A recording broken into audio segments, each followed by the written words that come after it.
You're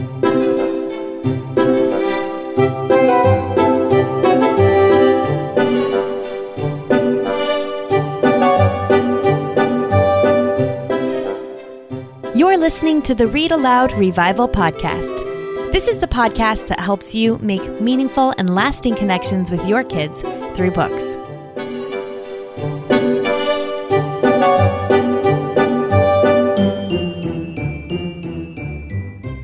Hello, Sarah Mackenzie here. Today I get to share something a little extra special with you. I've got a new book coming out next week. It's called the Read-Aloud Family, Making Meaningful and Lasting Connections with Your Kids. It's coming from HarperCollins Publishers at Zondervan. And to give you a little taste of what the book is about, I get to read you a chapter from it today. Now, the book doesn't release for another week. It releases on March 27th, 2018. So this is something of a sneak peek. Before I start reading it, I want to remind you that this is the very last week you can get my brand new class. It's a video class called How to Choose Books for Your Kids for free. It's a $20 class put out by HarperCollins, but we are giving the class for free to anyone who pre-orders the Read-Aloud Family before March 27th. Here's how that works. You can buy the book anywhere books are sold, Barnes & Noble, Amazon, your local independent bookstore, absolutely anywhere that you like to buy your books. Buy your book and then go to the readaloudfamily.com to put in your receipt number, and we'll send you instant access to my brand new video class, How to Choose Books for Your Kids. This is a class that's going to help you know how you pick a book to read when you walk into a bookstore or library and maybe you don't have a book list with you, or you just see new titles on the shelves and you're not sure which books are worth your time and attention. You're not sure maybe what you're looking for in the best books that your kids will read. So this class is going to help you with that. It's going to help you choose books for your kids, even if you haven't read them before. It's also going to help you a little bit with what to do when your kids encounter topics and ideas in books that you're not thrilled about. So it's all in the class, How to Choose Books for Your Kids. You can get it for free by buying the Read-Aloud Family, the brand new book, before March 27th. That's only a week away. So head to wherever you like to get your books, pre-order the Read-Aloud Family before March 27th, then head to the readaloudfamily.com to get instant access to that class for free. Okay, I can't wait to read to you.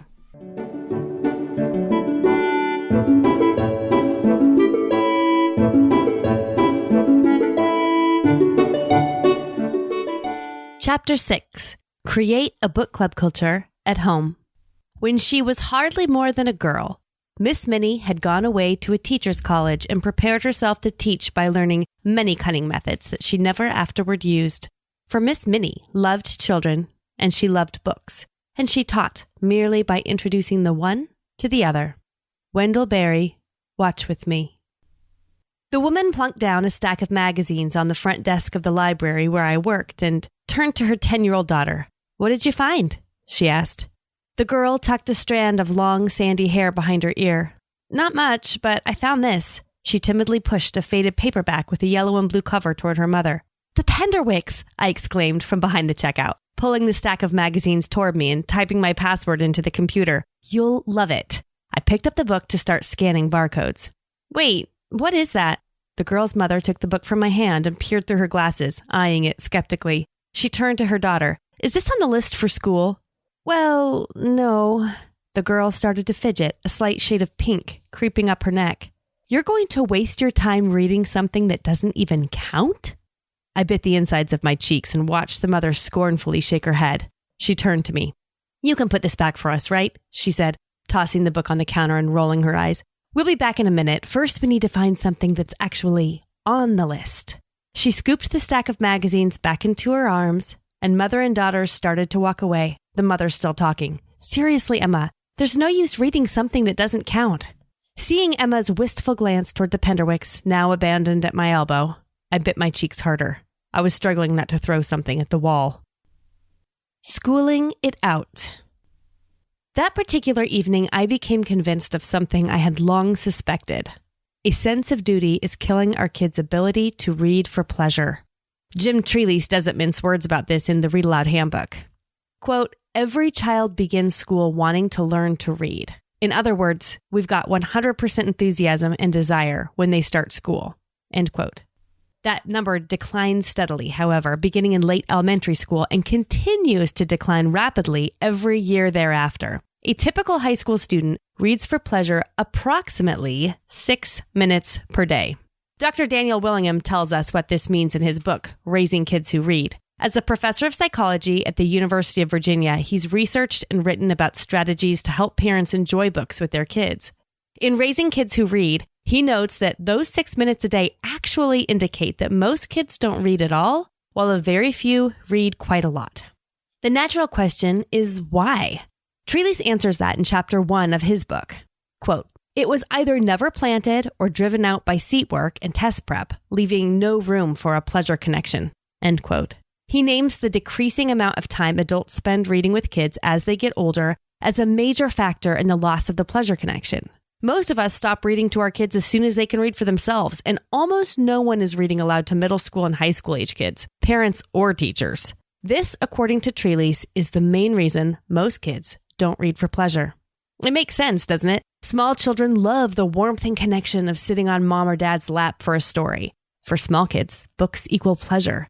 By middle school, though, our kids have absorbed the message that reading is something we do for a purpose. Book reports, essays, or quizzes. Reading is something to get through, check off, finish already. Reading is work. That day at the library, Emma's mother made it clear to her daughter that the purpose of reading is academic. Now, you and I might not say that in so many words, but my fear is that even if we don't believe it's true, we communicate it with both our actions and our expectations. I wonder if schools, teachers, and worst of all, parents are sending a message to our kids that we read solely in order to succeed in school. We do it without realizing it, and we do it with the best intentions. We want our children to succeed academically and demonstrate the ability to read with ease and skill, but good intentions can end in disaster. You could light a fire to stay warm, but that fire, untended, could burn down a house or a field. That fire could burn down an entire forest. We light a fire for our smallest children, pulling them onto our laps, reading rollicking tales and delightful fables, turning pages in brightly colored picture books, getting lost in tales of Stregonona, the little red hen, sheep in a jeep. But something changes as they grow. They learn to read on their own, so we assume they don't want us to read aloud to them anymore. Their reading assignments aren't the rollicking, delightful tales of their childhood, but school assignments instead. Calendars fill, to-do lists grow, and reading for pleasure becomes a thing of the past, a memory. We slowly but surely teach our kids that reading is something you do out of duty rather than for pleasure. Why are we so determined to teach our children to read? Catherine Patterson asks in her collection of essays, A Sense of Wonder. She goes on, so that they can read road signs? Of course. Make out a job application? Of course.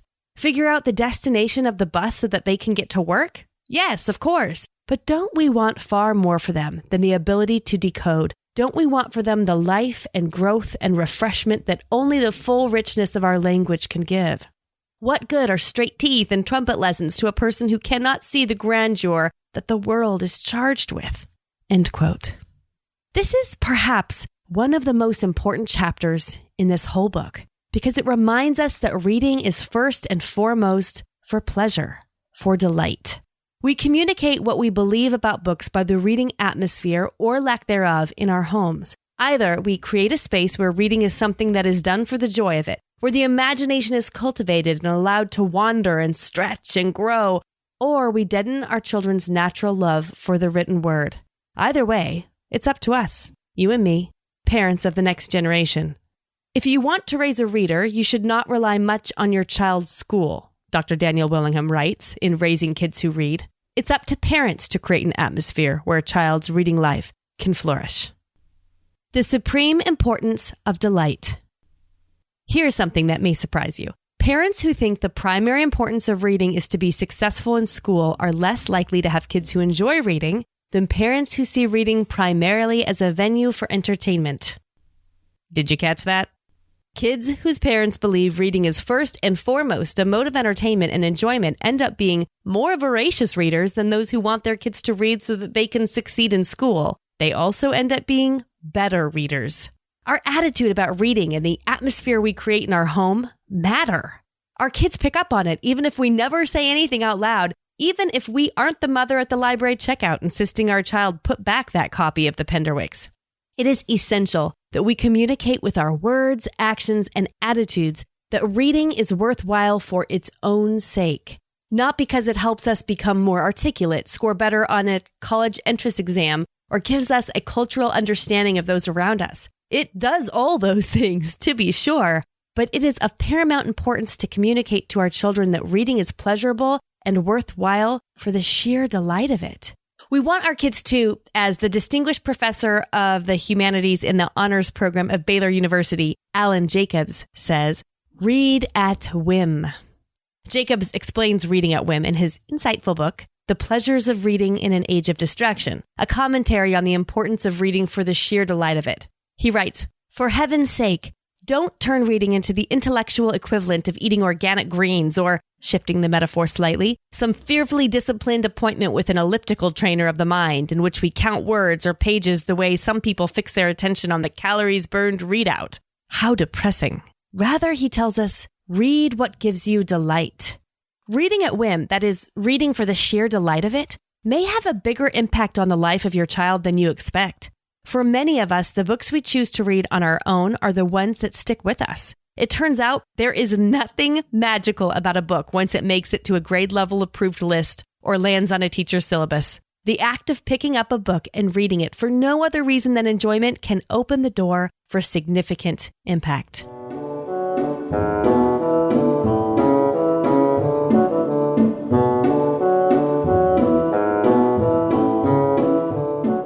Welcome to Book Club.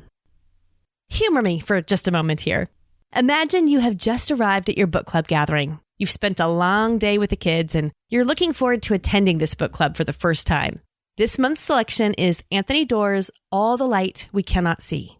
The book left you speechless and you're ready for a meaty discussion with the other members. You're greeted at the door by the hostess, a friend who embraces you in a hug and then promptly hands you a sheet of multiple choice questions about the book. Welcome to book club, she says cheerily. Go ahead and start with this. We just want to make sure you've read and understood the book before we get any further. You take the quiz, making guesses at the city names, numbers, details, and dates. Was the girl who haunted Werner's conscience Viennese or Parisian? Werner was 16 or was he 17? Did Madame Madec get the flu or was it pneumonia? Did the story begin in 1944 or was it 1934 or somewhere in between? You fill out the answers as best as you can, realizing you would have read the book differently if you'd had any idea you'd be taking a test on it. You look up to see the rest of the book club attendees waiting expectantly for you to finish your quiz, so you mark a few more answers and then wait for whatever happens next. The hostess pulls out a notebook. Okay, she says, let's start brainstorming what we can all write our 5-paragraph essays on. Who wants to take a stab at the book's theme? By the time you leave book club, you've been assigned to write an essay on the role of duty as it relates to Werner's character. You've also been given a list of hands-on activities to choose from. You could make a diorama, write a diary entry from the perspective of Etienne, or draw a map of Marie-Laure's steps through the city of Paris. On your way home that night, you realize that the book club is really just a way to demonstrate that you've read the book. There's no meaningful discussion happening there, no relationships being formed with other attendees, no deep dive into the murky and beautiful waters of a well-written story. You are assigned tasks only to prove that you did indeed read the book. Check this book off the list. You've done it. Now on to a new one. Would you go back to such a book club? Would you be itching to reread the novel in your free time, to call your best friend and ask if she had gotten to the part you're dying to talk about, the part that turns you inside out? Would you, after completing the quiz, writing the essay, building the diorama, feel that the book was one of your life companions? Would you say the book changed you, formed you, challenged you? Or would you simply feel like you had done the book? This is exactly how we treat our children's reading lives. And yet we wonder why they view reading as something to be done for school, for a grade, for a checklist. All of these, from the comprehension quiz, testing to see if you actually read the story and understood it, to quote-unquote creative projects like making a diorama or creating a map, are typical assignments that tend to accompany the books our kids read. We literally school the love of reading right out of our kids, and then we worry because they aren't taken up with a voracious love of literature and a burning desire to enjoy reading for pleasure. What would happen, I wonder, if we started treating our kids' reading lives the way we treat our own? What if we were to get out of the way and let the book work its magic on the child without interfering, without telling him how to think about it, without insisting that he parrot back facts or agree with us on the theme? What if, rather than obsessing over whether a child did a book, we let our kids meet great ideas, make connections, think for themselves, and experience what it means to be fully human, fully alive through the great ideas and characters they encounter in stories? Don't misunderstand me here. I'm not suggesting that a teacher or parent never assigns schoolwork related to a book. I am suggesting, however, that delight must play an important role. If we want to raise kids who will be lifelong readers, then we would do well to take a page from real adult readers, those who read for the sheer joy and thrill of it. The adults I know who read for pleasure do not make dioramas, take comprehension quizzes, or write 5-paragraph essays on a story's main conflict or theme. Real readers enjoy books that pique their interest and curiosity. They talk about them with their friends. Sometimes they join book clubs. At those book club meetings, they might enjoy food and drink while discussing open-ended questions. They ask questions that help everyone think more deeply about the book and about what the author might have been trying to say. Questions about what the book might be saying to us. Real readers get lost in stories. Sometimes they're burning to talk about them with others. Sometimes they just read and ponder the questions by themselves.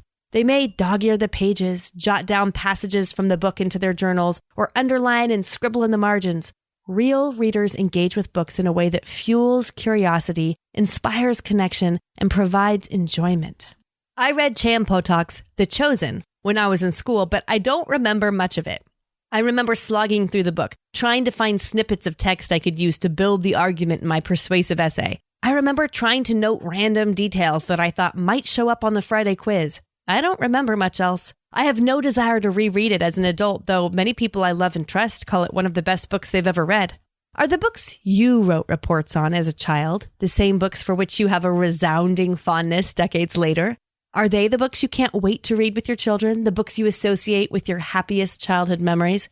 Surely a child who loves stories, whose life has been richly bathed in them, who has had many conversations about the characters and quests in the stories she's read, will have no trouble taking apart a piece of literature to analyze it in college. But dissecting the book won't be her natural inclination, and we don't want it to be. There is a time and a place for literary analysis, for charting plots and noting character arcs, but I am not at all convinced that home is that place. Home is where we fall in love with books.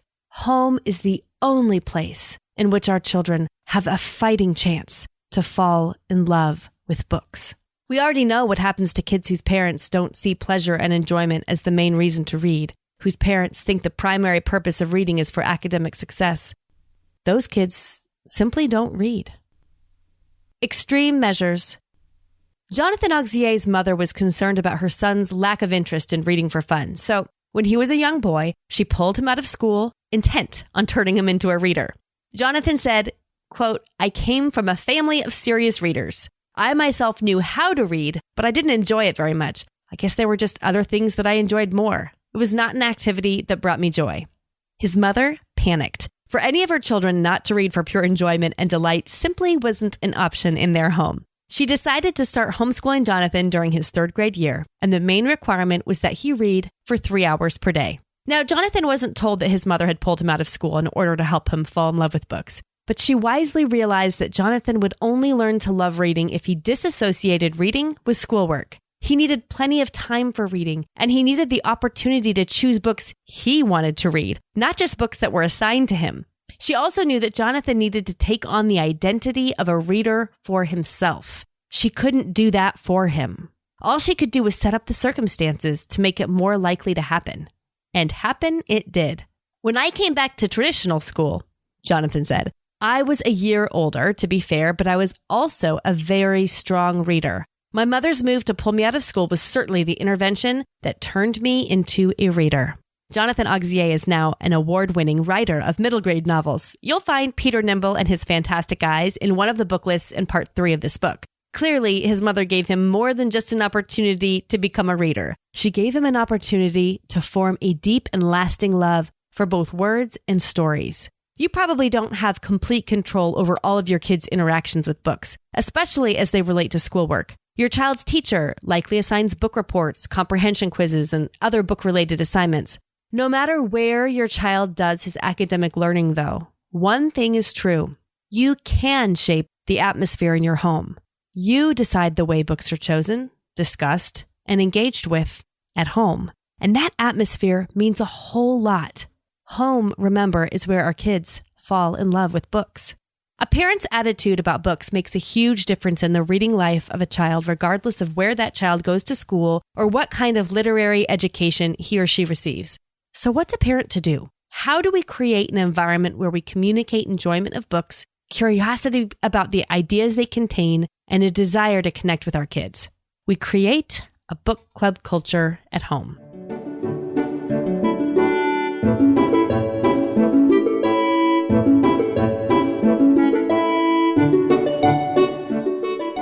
How to create a book club culture at home.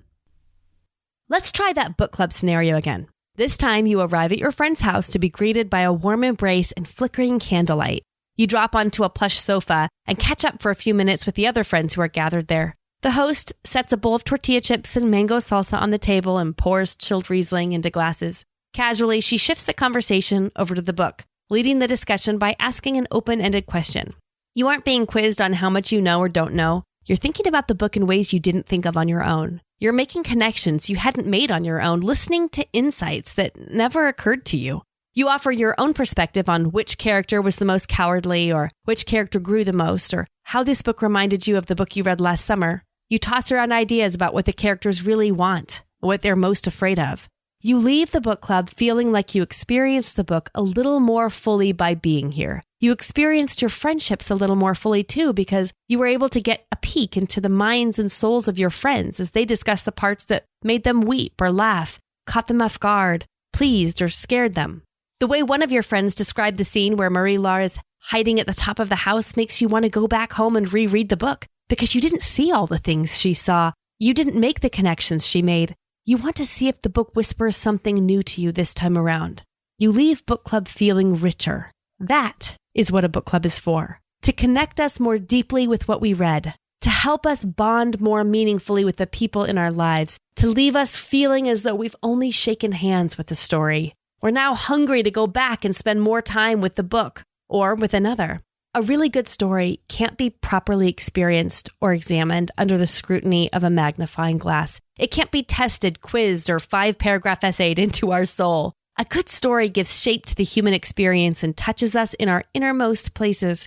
It picks us up right where we are and leaves us somewhere else, changed, transformed, more awake and alive and aware.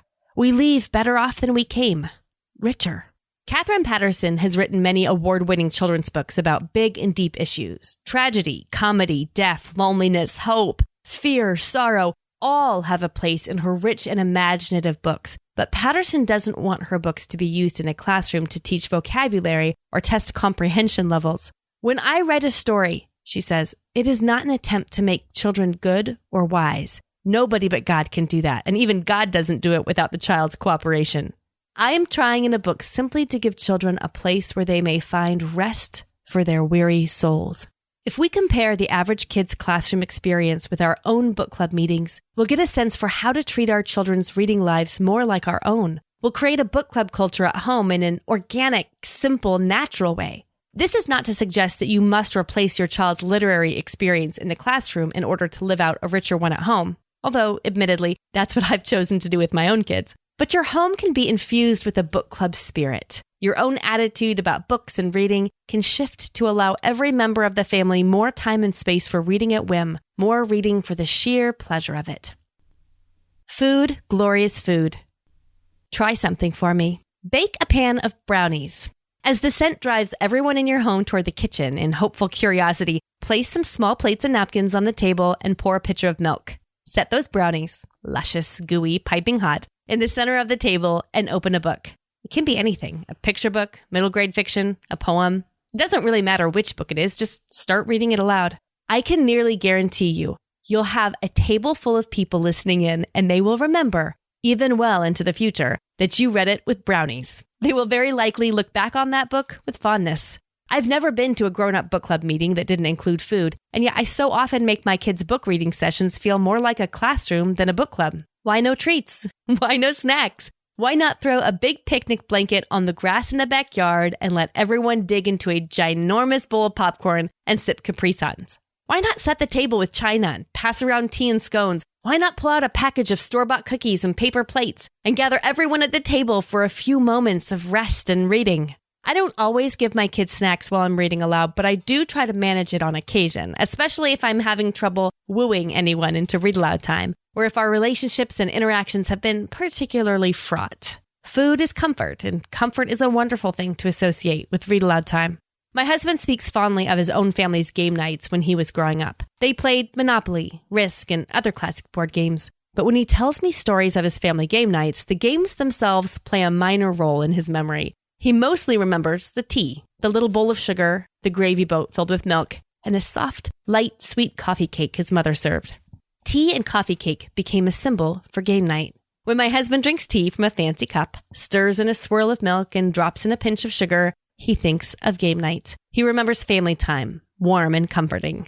We can do the same with stories. You don't need to make coffee cake every time you read aloud, of course. It wouldn't hurt. Popcorn is my own go-to. It's quick, easy, and everyone likes it, so I often make a giant bowl and put it in the middle of the table while I read. It can be simple: a box of crackers, store-bought cookies, sliced fruit, a bowl of grapes. Sharing food and gathering around the table means community, friendship, love, laughter, and warmth. That's what we're going for, right? Do we have the courage to admit that the main purpose of reading may, in fact, be for joy, for the sake of itself? Affection is of great importance when it comes to making connections with our kids through books. When we demonstrate interest in the things that our kids are interested in, and that includes the stories they like, we're communicating love to them. What I wish I could say to that mom at the library, the one who told her 10-year-old daughter to put the Penderwicks aside in favor of something that would count for school, it's this: go get a copy yourself. Read it with her just for fun. Not because it counts, not because she gets credit for it in class, and not even because it will make her a better human being for having read it, though it might. Read it to waste time with her. Read it for the single purpose of getting lost in a good story along your child. Read it to connect. The memories she'll store from the time you spent that didn't count for anything other than the joy of connecting, those are the memories she'll carry with her long into the future. Read with your daughter at whim. When we create a book club culture at home, we send a crucial message to our children. We communicate that their reading life matters and that it ought to be a source of joy and delight to them. We allow them the freedom and ability to engage with ideas in the place we want them to love most of all, home. Perhaps best of all, we give them a fighting chance of falling madly in love with their reading life.